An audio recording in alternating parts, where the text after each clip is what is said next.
બલભદ્રભાઈ, એક સવાલ લઈને આવ્યો છું તમારી પાસે. હા બોલો. તો સાહેબ, પીએમ આવાસ યોજનામાં કરપ્શન જેવું કંઈક છે, એના માટે તમારું શું કહેવું છે? નમસ્તે મિત્રો, જય જવાન, જય કિસાન, જય હિન્દ. મિત્રો, પીએમ આવાસ યોજના છે એ 2016ની અંદર ચાલુ કરવામાં આવી હતી અને ગવર્મેન્ટની એક બહુ સારામાં સારી યોજના છે કે જેમાં ઘર વિહોણા લોકોને ઘર મળે છે.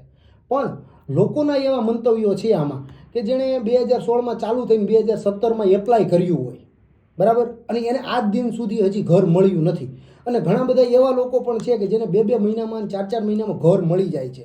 તો મારું અથવા તો હું તો માનતો નથી, બરાબર છે, પણ લોકોનું એવું મંતવ્ય છે કે આમાં કાંઈક ને કાંઈક તંત્ર દ્વારા કે કોઈ પણ ચોક્કસ વ્યક્તિ દ્વારા કવર વ્યવહાર થતો હોવો જોઈએ. તો સાહેબ, તમારી પાસે કોઈ પણ જાતના પુરાવા કે પ્રૂફ એવું કંઈ ખરું કે જે તે ડિપાર્ટમેન્ટ દ્વારા આવો ને આવો કઈ ને કઈ વ્યવહાર થઈ રહ્યો છે?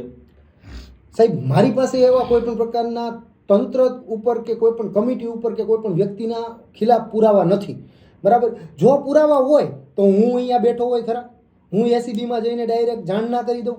પણ મારી પાસે એવા ચોક્કસ વ્યક્તિઓ છે કે જેમણે 7-7 વર્ષ પહેલાં, 6-6 વર્ષ પહેલાં, 5-5 વર્ષ પહેલાં એપ્લાય કર્યું હોય આ યોજનામાં, તો એના ઘર તો શું એક જવાબ પણ નથી આપવામાં આવતો. તો એવા ઘણા બધા લોકો છે મારી પાસે કે જેને આ પ્રોબ્લેમ ફેસ કરવા પડે છે. અને એટલા માટે એવું માનવામાં આવે છે કે આમાં કંઈક ને કંઈક કવર વ્યવહાર થતો હોવો જોઈએ, તો જ જે 7 વર્ષવાળો વ્યક્તિ બાકી રહી જાય અને 2 મહિનાવાળા વ્યક્તિને ઘર મળી જાય, બરાબર. તો હજી મિત્રો, હું તમને પણ કહેવા માગું છું કે તમને પીએમ આવાસ યોજનામાં કોઈ પણ પ્રકારનો પ્રોબ્લેમ આવતો હોય, નાનો હોય મોટો હોય, તો ચોક્કસપણે મારો કોન્ટેક્ટ કરો.